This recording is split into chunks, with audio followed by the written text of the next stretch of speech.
I never imagined that the person I trusted most could betray me so completely. My sister Kara had always been close to me, someone I confided in, someone I thought would protect me.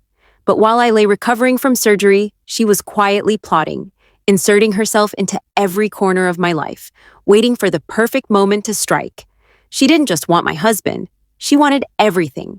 Sam, my husband of 6 years, had always been devoted, or so I believed. Kara had been friendly with him, nothing I considered alarming, just casual interactions that felt normal. But while I recovered, the subtle signs became impossible to ignore. Late nights at work, hushed phone calls, a distant tone in Sam's voice. Kara's visits grew longer, lingering just a little too long, smiles that felt rehearsed. One afternoon, I returned home unexpectedly from a follow-up appointment. The house was too quiet, an unnatural stillness that made my stomach twist. I found Sam and Kara sitting together on the couch, close, intimate in ways that froze me. They smiled guiltily, but the discomfort was fleeting for them. I saw in their eyes not remorse, but triumph. They thought I wouldn't notice. I noticed. The confrontation was brutal, not physically, but emotionally. Sam tried to justify it, claiming it was a mistake, an accident of emotion, something meaningless. Kara cried, begged for understanding, painted herself as a victim of circumstances. But I felt the raw sting of betrayal, the fracture of trust so deep that no words could repair it.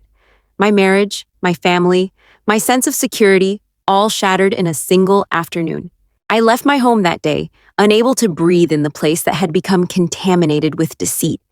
I found a small apartment, sparse and lonely, a space to think, to heal, and to breathe. But Kara and Sam didn't let my absence erase them. They flaunted it. Social media was filled with pictures of them together. Holidays celebrated as a couple, smiles wide, life seemingly perfect. My world was now theirs. The months that followed were a slow, excruciating torture. Kara moved into my home, making changes, redecorating, erasing traces of my presence. Friends and family who once reached out to me began siding with the apparent victors, some because of persuasion, some because of habit. Sam stood by her side, never faltering, showing loyalty where once he had shown love to me. The humiliation was complete. But I refused to be defeated. I began to rebuild, quietly at first, planting seeds of what I would one day reclaim. I started a small business, a boutique consultancy in my field, one that reflected my skills, my vision, and my independence. I reconnected with friends who remembered me for who I truly was, not for the betrayal I endured. Every small success became a brick in the foundation of my eventual comeback. I also began to document. Every interaction, every misstep, every lie from Kara and Sam was noted, saved, recorded.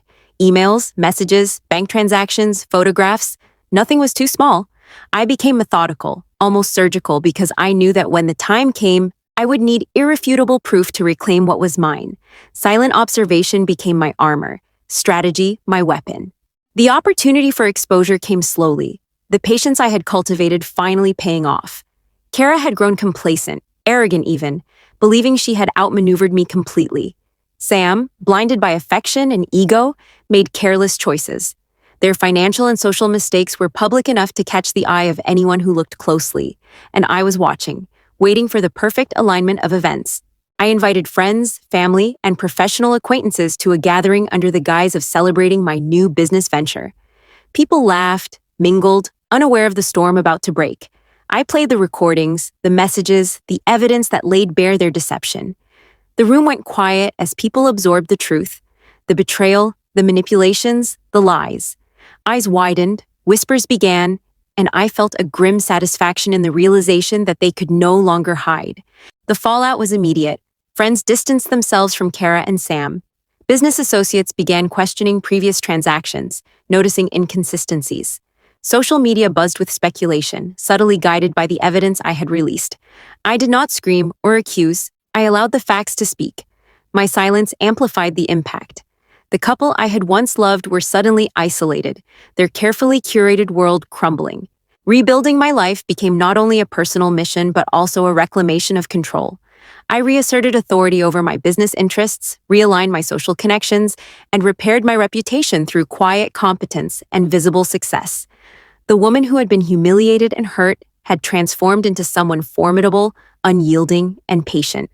Every step I took was measured, each victory building toward the moment when everything would be fully restored. The first part of my revenge and restoration was complete, but I knew the final act would be even more decisive. Kara and Sam would have to face consequences that were permanent, public, and undeniable. I had regained a measure of peace, but the work was far from over. I had learned that power lies in preparation, patience, and precision, and I intended to wield it with absolute effectiveness. As I reflected on those months, I realized that the pain had forged me into someone stronger. I was no longer the naive woman who trusted blindly. I had turned betrayal into strategy, heartbreak into focus, and humiliation into determination. The next phase would be the most satisfying, a final, undeniable reclamation that would leave Kara and Sam with nothing but the memory of their overconfidence. The day I had been waiting for arrived. I meticulously planned the gathering, inviting everyone who mattered, under the pretense of celebrating my new business success. The room buzzed with casual chatter, laughter, and clinking glasses. Kara and Sam walked in, unaware that every move, every word had been anticipated.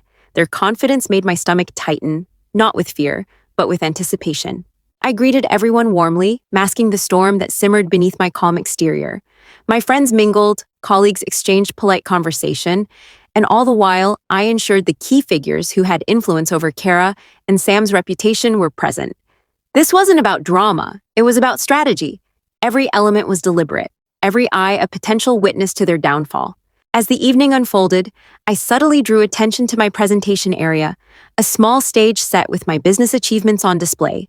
Kara, ever the observer, couldn't resist commenting on it, her curiosity exposing her hubris.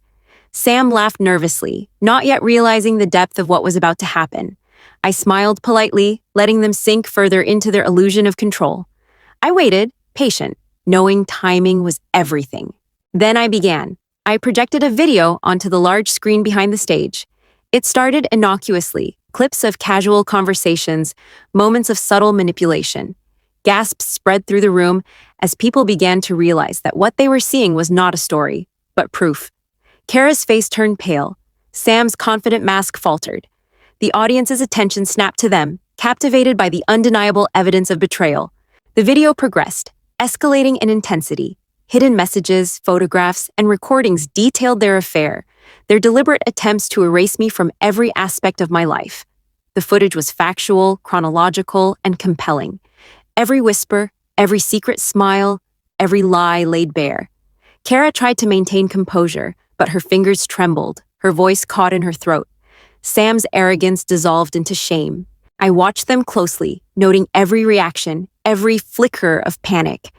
The silence in the room was deafening. My friends whispered among themselves, colleagues exchanged glances, and even strangers attending out of curiosity leaned forward, captivated by the drama unfolding. I allowed no commentary, no explanation. Let the evidence speak. The weight of truth needed no amplification. When the video ended, I stepped forward, holding the microphone with measured poise.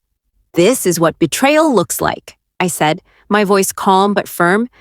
"This is what happens when someone you trust uses you for personal gain." The choices they made weren't private. They were deliberate, destructive, and now public. Eyes shifted to Kara and Sam, their faces betraying disbelief and fear. The room erupted in whispers and murmurs, a mix of shock, sympathy, and judgment. Friends I had thought might waver now openly expressed disbelief and support. Colleagues who had doubted my claims approached, their respect and trust visibly restored. Every detail I had meticulously gathered now served its purpose. The narrative of my downfall had been reversed, the power now firmly in my hands. Kara tried to speak, her voice quivering as she attempted to excuse herself, to diminish her culpability. "It wasn't supposed to happen like this," she stammered, but no one listened. Sam reached for her hand, desperate to maintain some semblance of control, but even his gestures were met with cold stares. The court of public opinion had rendered its verdict. Silently, ruthlessly, and irrevocably. I allowed them a final moment of presence, letting the weight of the audience's awareness settle in. Then I moved past them, addressing the gathering with pride. I spoke of my business, my achievements, my journey of recovery and resilience. Every sentence reinforced that I had not been defeated, that betrayal had only sharpened my focus, strengthened my resolve, and prepared me for this moment of reckoning. The fallout was immediate. Within hours, social media had picked up snippets of the evidence, colleagues and friends amplified the story, and even mutual acquaintances who weren't at the event learned of the betrayal in a wave of undeniable exposure. Kara and Sam became figures of scandal, their arrogance backfiring spectacularly. Reputation, influence, and credibility, all the currency they had depended on, crumbled. I reclaimed my home, my office, and my social standing. But the most important reclamation was personal, my sense of agency, dignity, and peace. Every fear, every sleepless night, every pang of doubt had been transformed into preparation and precision. The woman who had once been humiliated now walked unshakable, her presence commanding, her decisions unquestionable. I also extended quiet justice in professional circles. Kara had undermined my business decisions before, but now every partner and client knew her duplicity. Contracts were reassessed, and my authority reinforced. Sam's network, once entwined with mine, gradually distanced themselves, recognizing the truth. The fallout was not vengeful theatrics, but a restoration of rightful balance, measured and inevitable. Emotionally, the journey was transformative. Pain had become clarity, betrayal had become insight, and humiliation had become strength. I learned that patience, strategy, and meticulous preparation were more powerful than immediate confrontation.